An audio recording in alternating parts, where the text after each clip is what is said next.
deixa eu falar um pouco das origens, né? Nasci em São Caetano do Sul. Meu pai trabalhava na General Motors. Meu pai era da Áustria, minha mãe da Alemanha, mas se encontraram aqui no Brasil, né? Então me criei por lá. E, aliás, o meu avô materno já tinha vindo para o Brasil para ter aventura nos trópicos, porque gostava de plantas, queria ter um jardim, uma chácara. Então havia assim um fundamento de contato com a natureza, né? Orquídeas, a minha mãe também, para grande raiva, assim, o desgosto. Eu continuei gostando de plantas, mas não de colecionar orquídeas. Mas, então, assim, já me criei com um enorme jardim, com plantas ao redor. Então, um interesse cedo por natureza. E isso foi se estabelecendo lá pelo colegial. Aí sim, tinha aulas de biologia e botânica, e isso me interessou bastante. Nesse período, meu pai já era mais velho, estava aposentado, e eu trabalhava de dia na Willis, aprendiz de arquivista. Fiquei 5 anos lá, e não nessa função, mas comecei por aí.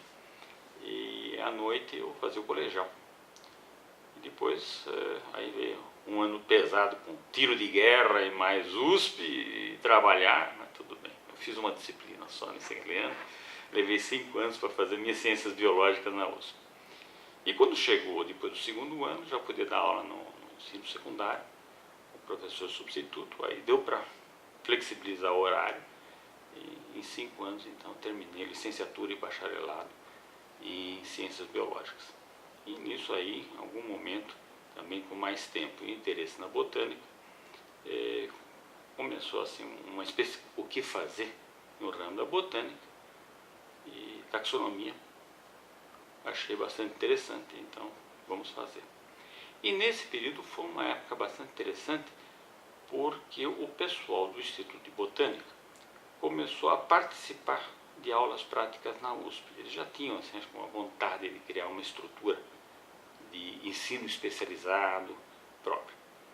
E então, para as algas veio ajudar na prática o Carlos Bicudo e o Adalto nos fungos.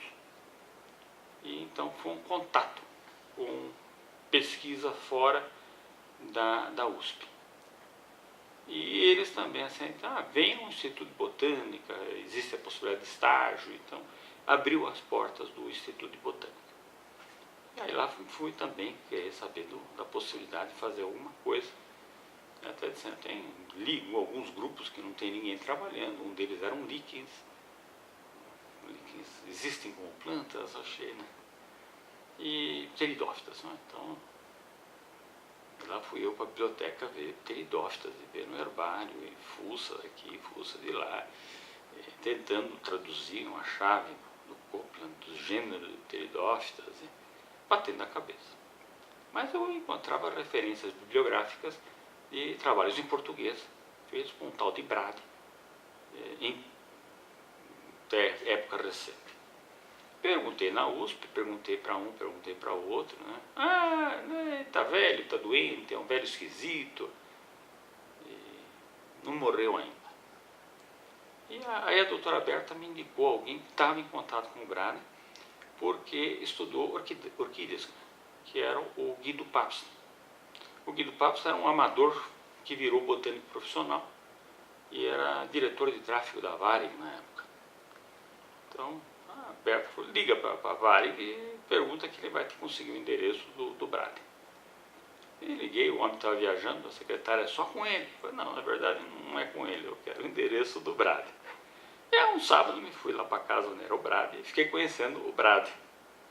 E que aos 88 ainda estava perfeitamente lúcido. Foi um encontro bem interessante, né?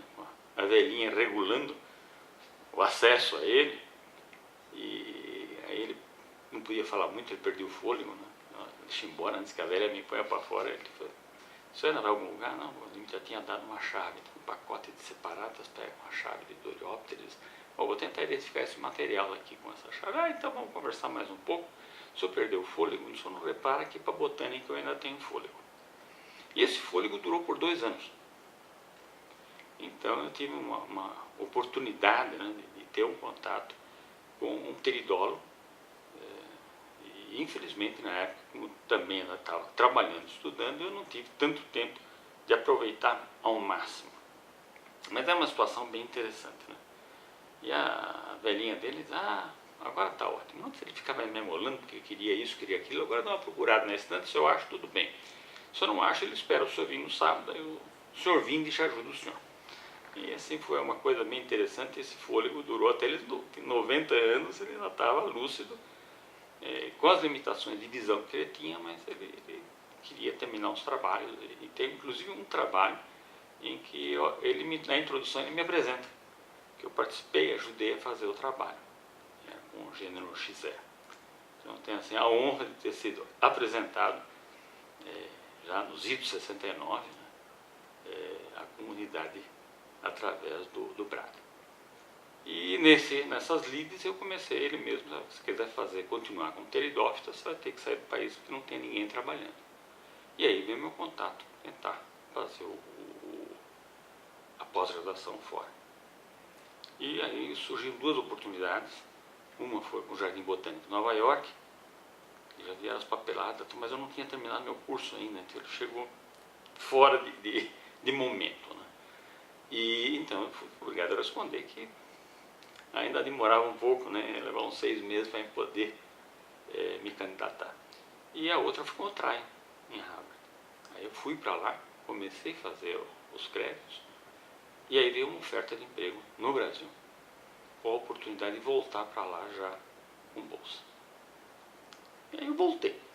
Quando eu voltei, a coisa não se materializou, a verba não saiu, o projeto não saiu, e aí eu comecei a fazer a pós-graduação na USP, para não ficar parado. E até consegui depois validar alguns créditos quando eu voltei aos Estados Unidos. Mas para você ir para lá, você tinha que comprovar renda, tinha que comprovar isso, comprovar aquilo, e ficou um pouco difícil. Aliás, nesse primeiro ano, esse Guido Papst foi um incentivo e um apoio muito grande para mim poder fazer esse primeira ida para a pós-graduação. E nesse inteirinho que eu estou na USP, aconteceram duas coisas. O Joly estava começando a criar aquela questão de estrutura de Unicamp e perguntou se eu estava interessado em ir à Unicamp. Foi justamente quando eu tinha recebido uma carta do Tryon dizendo que saiu um projeto dele, que daí 6 meses ele teria uma posição como assistente lá de auxiliar de apoio técnico, uma coisa assim, e que com isso eu poderia custear a minha pós-graduação. E aí então fui até Campinas, né, dizer ao Joly que eu não ia aceitar aquela posição. E o Joly não gostou nem um pouco, uma reação bastante inesperada, né? E 15 dias depois abriu uma vaga na USP, em que a doutora Berta chega e fala, de que eu sou não? Eu falei, vai começar essa briga outra vez, né? Mas como? Eu falei, isso aí não vai dar certo mesmo, né? Então tá aqui o currículo, não vou ficar discutindo, vai vir um não, porque já se esperava um resultado diferente na seleção, né? Uma vaga era fisiologia, que foi do Gilberto, que era colega de turma, tá certo? E a outra é taxonomia. E aí, para minha surpresa, eu fui escolhido para taxonomia. Isso é nos idos da gloriosa Revolução, né? E aí o meu processo, porque eu fiquei fora do país por um ano, ficou parado no SNI. Então, quando eu estava desistindo, saiu a contratação. Aí eu fui lá para informar, consegui prorrogar a volta à pós-graduação por um ano. E eles disseram, tudo bem, você cumpre um ano e depois você pede um afastamento. Que aí também seria mais fácil conseguir uma bolsa da FAPESP, alguma coisa assim. Mas com essa história eu tive que ir prorrogando a volta ao meu doutorado. E quando chegou a hora do vamos ver, que era improrrogável, eu não conseguiria o afastamento. Então eu me desliguei, porque nesse inteirinho eu trabalhei um ano na USP. Que foi uma experiência muito boa, era o tempo que você, como auxiliar de ensino, tinha que passar por todas as disciplinas do departamento. Você tinha que ter uma morfologia, anatomia, uma fisiologia, uma ecologia, né, e a taxonomia. Depois é que você podia se fixar numa disciplina só enquanto auxiliar de ensino.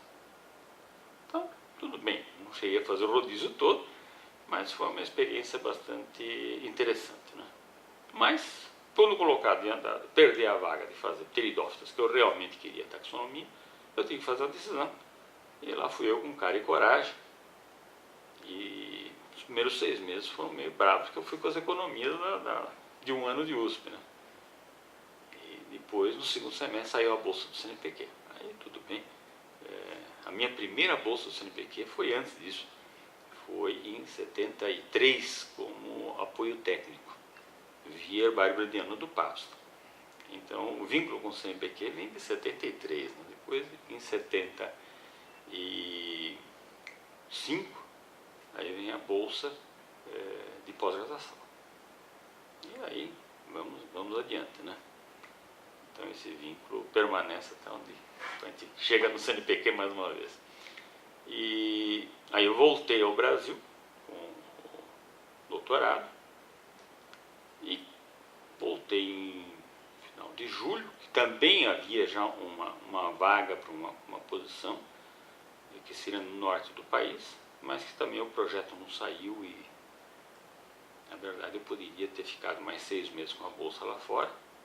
Isso me prejudicou um pouco no tempo de publicação. Eu defendi ir embora e podia ter gasto esse tempo para já deixar os papers feitos e tal. E aí, quando você começa a trabalhar, muda o ritmo e isso deu um atraso muito grande.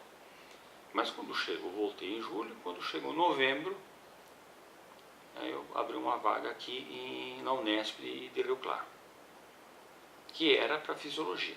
Aliás, achei uma coisa bastante interessante, porque naquela época a literatura um pouquinho mais antiga falava em 2 escolas de botânica, por causa da questão do cerrado, a questão da escleromorfia ou xeromorfia, né?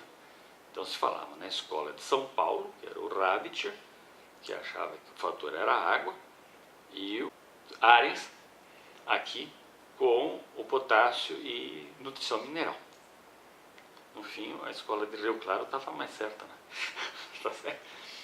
Enquanto isso, São Paulo estava cavando um poço e encontrando lá árvores subterrâneas e um lençol freático a 18 metros de profundidade, né? Então, foi uma época de enfoque da botânica da USP, com um enfoque muito forte em anatomia, né? E fisiologia, e mais adiante vem muito forte em algas, né? E não tanto as vasculares, as plantas vasculares. Então, nesse sentido, foi assim uma coisa interessante vir aqui. Inclusive, aí a Tusnel Naren estava se aposentando, mas estava afastada, né, para São Carlos. E aí abriu a vaga. Então, por 3 meses eu fiquei com aula de fisiologia. Até eu brinquei, não se justifica a minha contratação para fisiologia. Não, é que 3 meses abre uma vaga, aí vem alguém para dar fisiologia e aí você passa para taxonomia. Então, eu fiquei 5 anos aqui na Unesp. E depois eu fui para Rio Claro. O Aziz Absar, né, era diretor em Rio Claro, em Rio Preto, e queria dar uma força para a botânica lá, e fui para lá. Toda transferência nem sempre é recebida como uma crítica, né, aonde você está. Como também quando eu saí da USP para ir para os Estados Unidos fazer doutorado, houve quem entendesse isso como uma crítica a um doutorado da USP em relação a um doutorado fora. Então sempre leva um tempo para essas situações se acomodarem um pouco, né? Então aí eu fui para Rio Preto, onde eu fiz a minha livre docência e o concurso para titular. Eu não vou me aprofundar muito na questão, nesse período, né? Até porque eu qualquer hora vou escrever um livro de memórias universitárias. Então, o período no Unesp foi, vamos definir como um período de amplo aprendizado, experiências, maturação, né? A gente aprende muitas coisas e foi uma coisa que veio até com grandes possibilidades de viagem e contatos. Nesse período, eu fui presidente da Organização Flora Neotrópica, que era um órgão vinculado à Unesco internacional, está publicando até hoje. Foram 2 mandatos, um como vice-presidente, depois eu fui eleito presidente, E foi também uma experiência muito rica, né? Lidar com essa parte de política internacional, editoração, publicações, financiamento. Em um certo momento era para mim ter ido para o programa Flora, do CNPq, mas aí isto não se conta com isso. Quando estava aqui ainda em Rio Claro. E aí fiquei mesmo até a saída da Unesp. E ao mesmo tempo, nesse período que eu tinha voltado ao Brasil com o meu doutorado, eu me aprofundei no projeto de terminar a pesquisa na Serra Ricardo Franco, que é a divisa com a Bolívia. É uma situação muito interessante, porque é um planalto residual do pré-cambriano. Então uma flora muito interessante, com uma forte correlação com o altiplano das Guianas, que era muito pouco explorado. Os mapas estavam errados, e foi uma região pouco explorada. E isso também gerou uma série de convites para palestras e gerou espécies novas. E foi um projeto que eu coletei de tudo. Até então eu falei, estou sabendo alguma coisa de pteridófitas, deixa eu coletar angiospermas também, para conhecer angiospermas. Então nessas coletas apareceu muita coisa nova. De vez em quando aparece alguém com uma descrição, é sempre gostoso ver esse projeto. E também a mudança total. Eu comecei em 74 as expedições a Mato Grosso, e voltando depois para lá, assim, cada vez aquilo sumiu, né? A vegetação original. Tanto é que agora eu estou preparando para pôr tudo na internet e todo o meu arquivo de fotos. Porque eu não vou ter tempo de digerir aquilo em termos de trabalho científico. Uma imagem fala mais que 1000 palavras. Quem tiver interessado em que cara tinha a vegetação de lá em 74, vai ver umas fotos com uns fungozinhos já no slide. Mas é a maravilha de poder digitalizar isso aí e garantir a preservação. E esse trabalho justamente da Serra, Ricardo Franco, a geomorfologia da Serra, que me colocou muito em contato com a Zé Absaber, o Vanzolini na parte de zoologia, para fitogeografia. E daí chegou um momento que, quando eu estava pensando em uma mudança, o Absaber falou, não, venha a Rio Preto. Então, a fase Unesp de Rio Preto.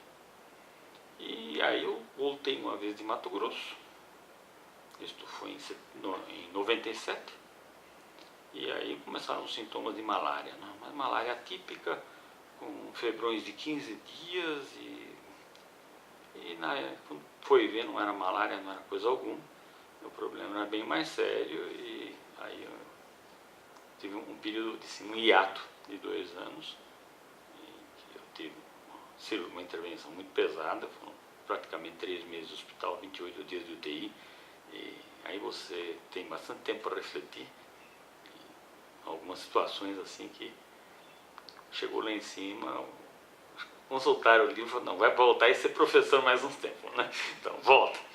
Mas assim, passei bem apertado, né? Então foi uma experiência do ponto de vista humano, de você refletir, redirecionar muitas prioridades na vida. Isso também faz parte, né?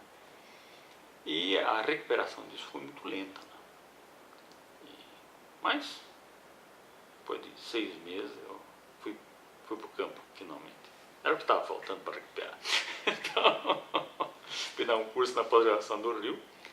E, aliás, nesse período, antes de ficar doente, eu tinha feito um concurso para professor titular no Museu Nacional. E tinha passado. Então, eu estava naquela transição de aproveitar, antes da mudança da lei das aposentadorias, mas com essa doença a coisa desandou. E depois de uns tempos, estava na hora de mexer outra vez, veio o convite da Unicinos, em São Leopoldo, Rio Grande do Sul, para... Eles estavam começando a criar um curso de pós-graduação, mas um curso de pós-graduação em ecologia.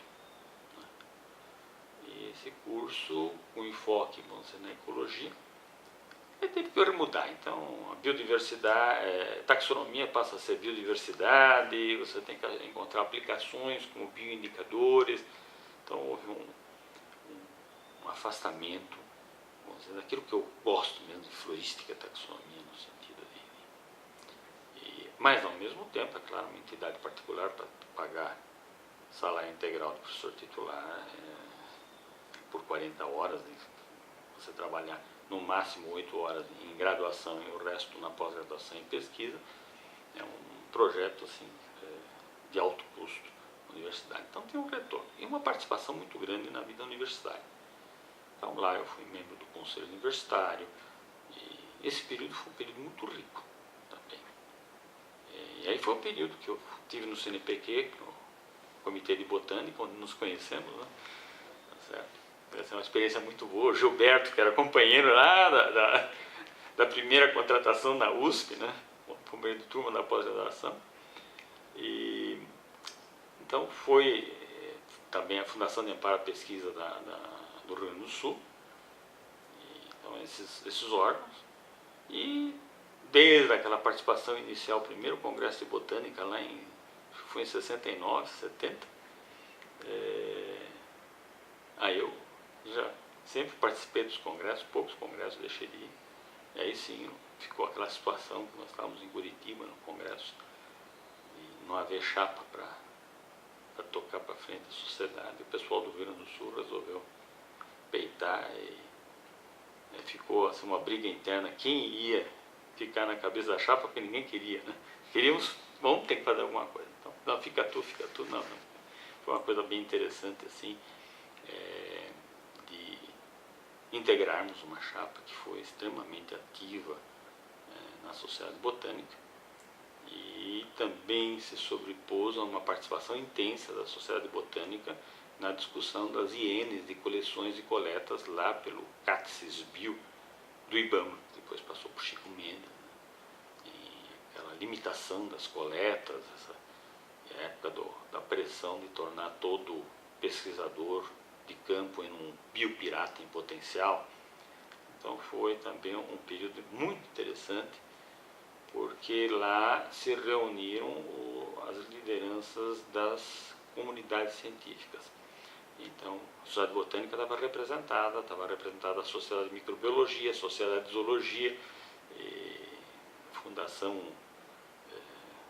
um grupo de museus de história natural, a Memória Naturalis, então, as coleções científicas, e nos organizamos muito bem.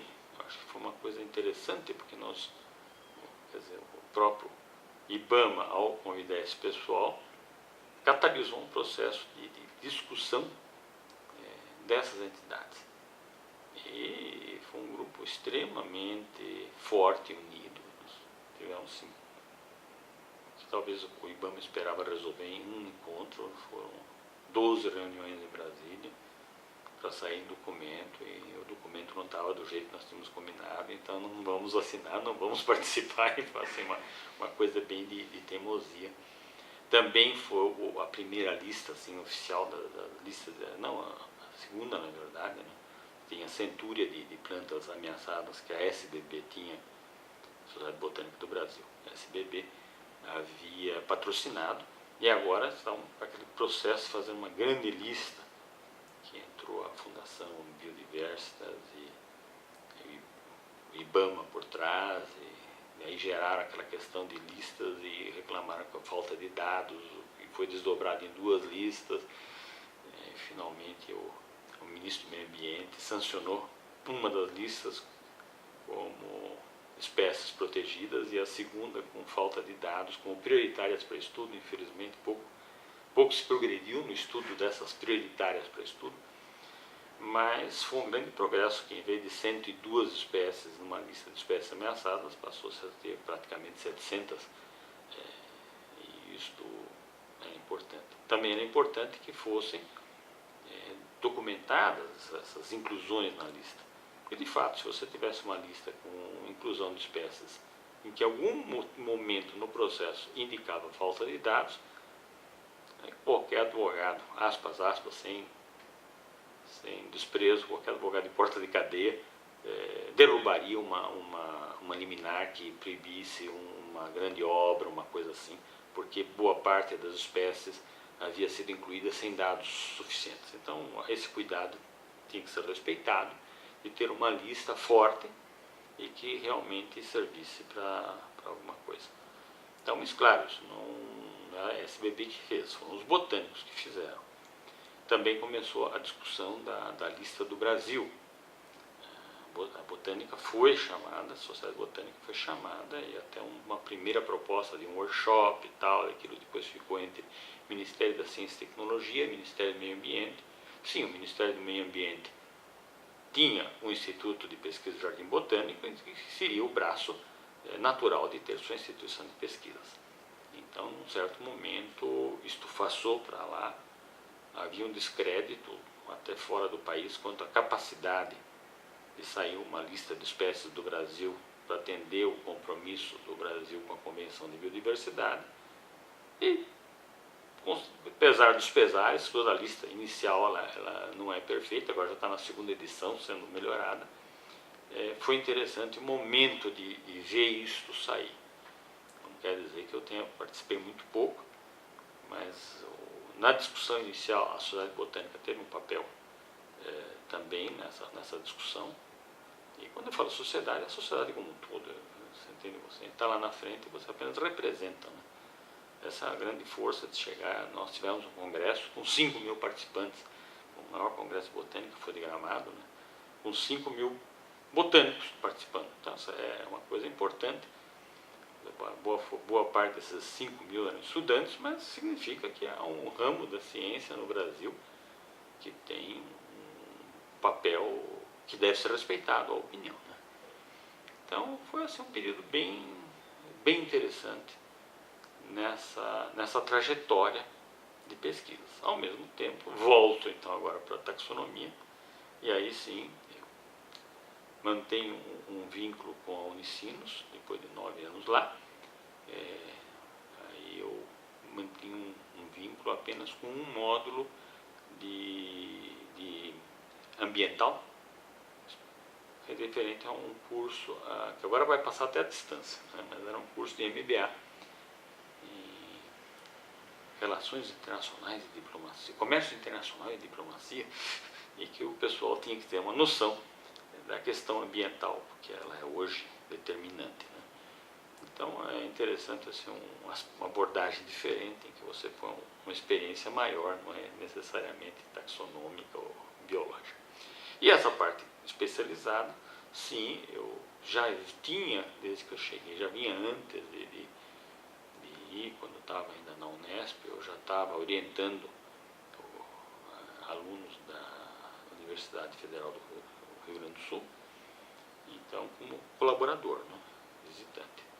E aí eu passei como visitante mesmo, com direito à sala e tudo mais, mas já tinha orientados. Então, simplesmente formalizou a situação, transferiu o meu projeto de pesquisa do CNPq para a URGS, demos acertada qual seriam os projetos prioritários, agora sim com uma ênfase maior na biodiversidade, mas taxonômica. Voltei a orientar florística e taxonomia. Estou pegando menos gente agora, porque compromisso de novas orientações fica um pouco pesado, né? Então, o que eu vou fazer no futuro? Por outro lado, teve uma preocupação muito grande nesse novo panorama científico, de pressões de CAPES de 24 meses com mestrado e tanto com doutorado, uma mudança no processo ético, por causa dessa pressão do publicar. Você hoje tem um bolsista de iniciação, quer dizer, uma situação diferente, né?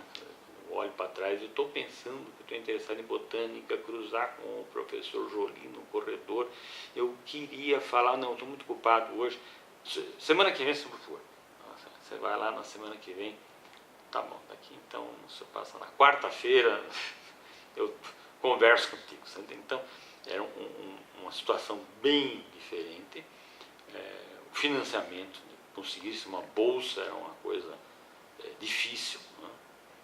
Então, e hoje você tem uma bolsa de iniciação, não aparece candidato, o que aparece, pergunta em que revista, qual o impacto da revista que nós vamos publicar o nosso trabalho. E depois de 3 meses como bolsista de iniciação científica, o camarada já tem que apresentar um trabalho num congresso de iniciação científica, ele já acha que é pesquisador. Hoje você está cheio de ações plágio, isso, aquilo, quer dizer, por quê? Porque o camarada usou os dados. Então, hoje você tem um universo completamente diferente. Uma outra coisa, olhando assim, nesses tantos anos de iniciação científica e mestrados, é a perda de gente, né? Mas eu tive um consolo muito grande, que um dia desses caiu nas minhas mãos uma entrevista do Vanzolini na década de 70 e alguma coisa, quase anos 80, e esse é um documento da Fundação Getúlio Vargas. E lá ele diz, o aproveitamento de alunos formados, que a vocação de formar novos pesquisadores, que se de cada 4 salvasse um, e se você tivesse muita sorte, salvaria 2. Bom, então não é um problema exclusivamente meu. Então, de vez em quando é bom se olhar em volta, né? É uma coisa com essa questão de qualis, de revistas. Nós tentamos trazer a revista de botânica para uma situação de qualificação. Os resultados desaparecem muito devagar, né? Você tem que mudar paradigmas, tem que mudar mentalidade de conselhos editoriais que trabalham voluntariamente. Então, cada um faz a coisa da maneira que ele entende e voluntariamente. Então, todas essas coisas são difíceis de você impor uma mudança em padrões. E depois, conversando também com o ex-presidente da Sociedade Botânica de São Paulo, ele fala, essa mesma frustração também tem. Então, se consola que essas coisas simplesmente não acontecem tão rapidamente. Mas é preocupante, mas o ambiente hoje de pesquisa, também nesse período que eu citei da lei de coletas, a IN de coletas e coleções, ela fecha um ciclo muito triste quando começou essa questão da biopirataria. Quando nós simplesmente fomos proibidos de ter acesso a material DNA. Então, até o IBAMA, aí já passou para um outro órgão em que até a Marinha opinava se você podia ter acesso a uma extração de DNA. Aí liberaram finalmente para estudos filogenéticos. Mas ficou um tempão assim, não pensem, não sonhem com... E foi um momento que houve uma revolução nas ciências biológicas com o estabelecimento de filogenias. Como lei absurda não se cumpre, dia mais dia menos a lei caiu. Agora, os pesquisadores estabelecidos não podiam se dar o luxo de quebrar a lei. O cara está começando, tem um amigo lá, leva, tá? Então ele se integra num grupo de pesquisas filogenéticas e moleculares. Ao passo que quem seguiu a lei à risca era um camarada chato que não colaborava, que vivia num país fechado para o intercâmbio científico. Nesse ponto, por exemplo, a Argentina, muito antes, permitia que você mandasse qualquer amostra para a Coreia e recebesse lá de volta a tua amostra mutal, a sequência é essa. A um preço muito mais baixo, utilizando o melhor equipamento da época, que funcionava 24 horas por dia, portanto, ficava barato. Ao passo que aqui, os poucos laboratórios dependiam de verba para montar, dependiam de técnico e dependiam de uma manutenção caríssima. E, portanto, como a manutenção era problemática, o uso era restrito, né? Só eu que uso, porque se quebrar eu vou ficar 3 meses esperando vir um técnico aqui arrumar. Dá para entender. Mas nós fomos extremamente penalizados, eu acho que o pessoal da minha geração, no momento que, vamos dizer, trabalhando com taxonomia no sentido mais clássico, mesmo que aplicasse cladística e numérica, e na hora que entrou a molecular, nós fomos brindados com essa imposição, praticamente, fala assim em ditadura, mas isso é uma ditadura também, né? Ditatorial, que dificultou extremamente a participação. E aí, finalmente, algumas luzes se acenderam e resolveram considerar esse tipo de pesquisa como, para a filogenia, sim, pode-se fazer, e hoje é possível fazer com relativa facilidade. Ao mesmo tempo, os métodos de extração, que em vez de usar 200 gramas de planta, quer dizer, hoje você pega um fragmento de um herbário, uma coisinha, já dá para fazer a replicação. Então mudou. Mas eu vejo assim, uma penalização disso, e isso penaliza também a produção científica, porque hoje, para você conseguir emplacar um trabalho num qualis elevado, eles querem um tratamento molecular. Então, nesse aspecto, nós ficamos parados, criou-se uma ansiedade muito grande dos jovens, e aí chegou um momento que, como eu digo, lei absurda não se cumpre, ela caiu, mas não é o tipo da coisa que eu vou começar agora a entrar para a molecular. O que eu tenho de trabalho começar para terminar, socializar os resultados daquilo que já foi investido em verbas públicas para obter dados, eu tenho que socializar eles. E só isso mesmo que eu digo, olha, aos poucos eu estou pensando em me aposentar novamente, em parar. Tem dados aí para 4 anos, 5 anos, simplesmente se você tivesse a capacidade de não aceitar novos encargos, aprender a dizer não, ainda assim você precisaria anos para publicar, independente de se equalizar, B, C, é importante esses dados estarem disponíveis. Então, a minha perspectiva, até onde cheguei até agora, né, daqui para frente, ainda, eu tenho uma quantidade enorme de dados de Mato Grosso, porque quando chegou a época de publicar Serra Ricardo Franco, aí novamente Guido Passos, mas você tem Cerrado, você tem Campo Rupestre, você tem o Pantanal no Rio Guaporé, por que você não faz as pteridófitas de Mato Grosso? E daí foram mais 24 expedições para Mato Grosso, né? Então, e todas assim, algumas de maneira bastante improvisada. Depois nós nos cansamos de sofrer na estrada e conseguimos um apoio da General Motors, que todo ano emprestava uma viatura boa, né? E aí dava para fazer umas viagens melhorzinhas, né?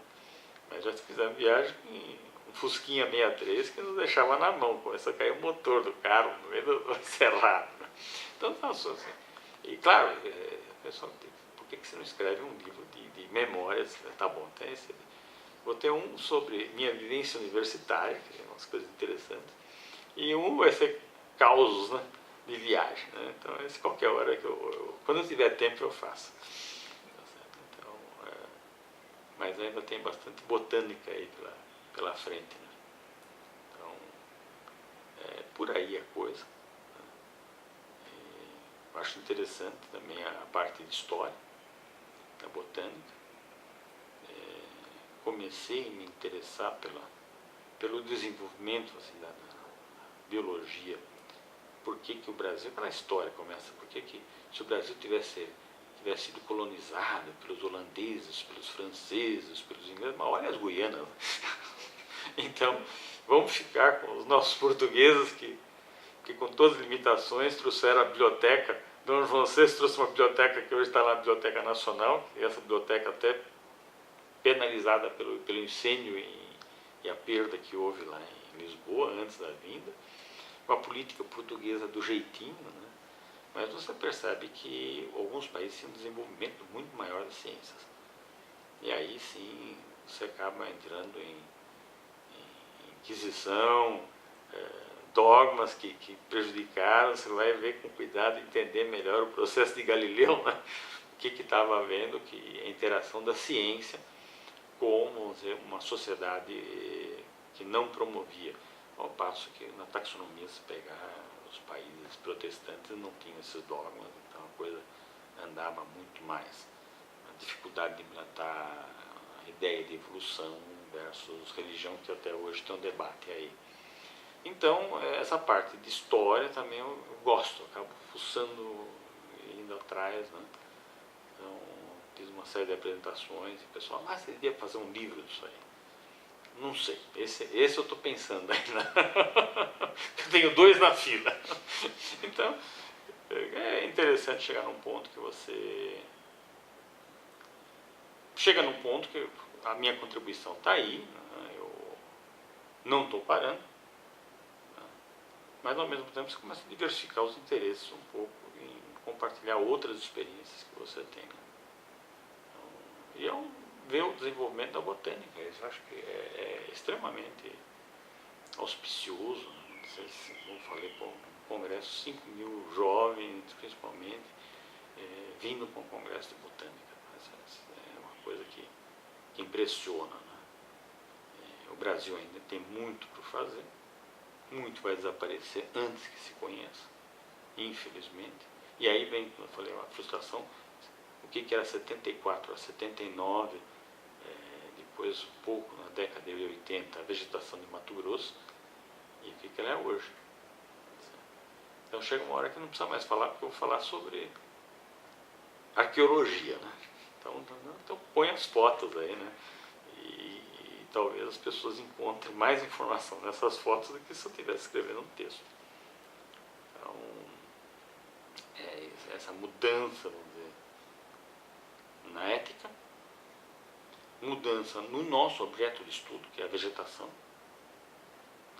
que é, em alguns casos, perdas irreversíveis, a mudança tecnológica, assim, hoje o cara vai para o campo com uma linha que mede fotossíntese, isso, aquilo, e você olha, pô, isso aí dá para fazer um trabalho por semana no meu tempo.